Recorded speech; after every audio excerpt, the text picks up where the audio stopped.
One of the patterns of the dystonic mindset is to become overly focused on the symptoms and looking to repair them at that level. And so what I find is that there are a lot of people that as they go through this process become overly focused on that and find it really difficult to let go and let go into the deeper process. And somebody asked me the other day to record a video about this because he was really fascinated about it and the impact that it has in terms of slowing the process down. Um, and that's because, this mindset is looking for a very direct, logical relationship between the work we're doing and a direct change or an immediate change then in the symptoms. However, you might like to think of this work as rather like planting an acorn. So there's going to be a lot of changes that are occurring within the acorn before we ever see signs of that. And then once those changes are able to break through, they first of all break through underneath the surface of the soil. And so it's still time, but it still takes time before we actually see the stems break through the surface and we actually start to see the tree growing. This is very similar to that. And remember that the roots are going to continue to grow underneath as well. So there are aspects of this that we will never become aware of. So you just ask yourself, what would happen if you were continually digging up that acorn to see if anything was happening? What would be the impact of that? The other day, one of our lovely members of the community, Jessie Plessis, shared a beautiful Gabon Mate video, which I hadn't seen before, and I absolutely adored it. I'm going to put the link to it below this video so that you can refer to it. What I really liked about it, the video, was how what he explains confirms or affirms this process, because he talks about how our experiences, particularly our adverse experiences, are stored deep into our nervous system. And he talks about certain aspects that are really important as part of our healing process. So the first of us is coming back to being attuned to ourselves, becoming aware of what's going on the inside.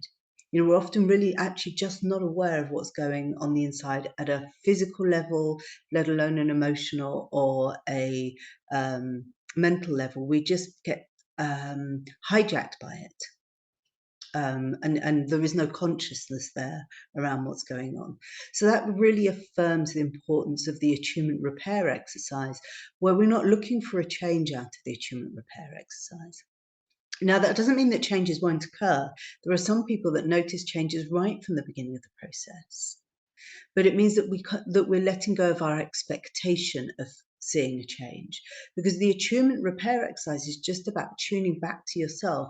It's about being able to feel into what is going on the inside, and the most accurate doorway into that is what's going on in your physical body.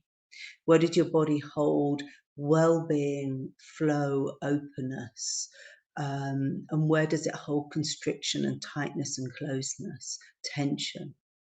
And so in the attunement exercise, it's not a relaxation exercise. We are not trying to change anything. We're not trying to relax the tensions. We're not trying to open the body. We just want to be aware of what's there exactly the way it is. And that really then feeds later on into the process, because that level of awareness is what we need to use later on in order to use the brain. So that really helps and supports the brain spotting. And then the second and third key exercise, which is our kindness state exercise and our zero state exercise, they help us return back to our essence. So that's our essence of self, which is far below all the survival strategies and all the survival movements that our body has created, and our mind has created, and our emotions have created. This is an essence that's deep, deep below that. And again, Gabor Mate in this wonderful video talks about coming back to authenticity.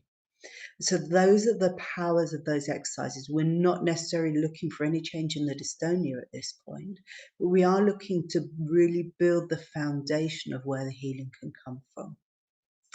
And then in stage 4 of the process is where using brain spotting and using all that self-awareness that you've now created is where you can get right deep straight into the subconscious, the subcortex, the subconscious part of the nervous system, in order to release those survival mechanisms, those survival strategies, those survival movements.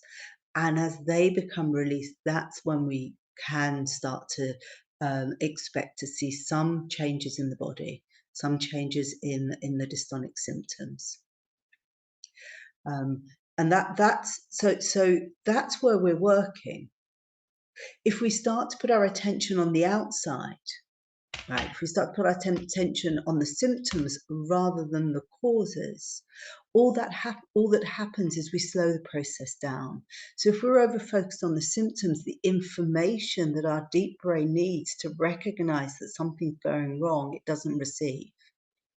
If we're trying to compensate and change the movements that our body is making, the deep brain can't really feel into those movements and understand the survival response that's happening there.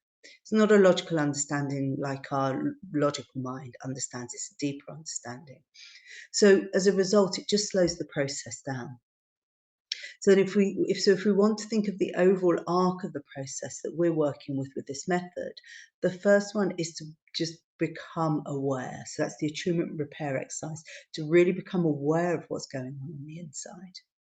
To let go, we've separated, we've dissociated from that. So we need to come back and connect into it. The second main part of the arc is coming back to our essence. So that's our zero state exercise and our kindness state exercise. And then the big part of the arc, and this is really like the big chunk of work, is to get into the subcortex through the brain spotting and begin to release all the survival experiences and responses, the adverse events and the survival responses that are occurring deep into your in your brain and in your nervous system. And so that we reach a point where we can actually begin to be engaging with ourselves, with life, with our musical instrument if you're a musician, or with your sport if you're an athlete, with other people, in a way that comes from deep safety in the nervous system. That's the zero state and the kindness state. That's our essence, to be in safety. And as we do that, and that becomes our constant in life, then the body makes remarkable shifts and changes. Now, for some people, particularly if it's hand dystonia, you may notice there's just a still little bit of something going on, and that's when we move into the last part of the arc, which is where we just look at those last remnants of what's going on in your hand, or wherever in your embouchure, your neck, or your knee, or your foot, or wherever that's happening, your hip. So I hope that gives you a deeper understanding of this process. We're not looking to go straight to the symptom and try to heal it at the level of the symptom. We're getting into the cause, and as we heal the cause, the symptom will take care of itself. Thanks for listening.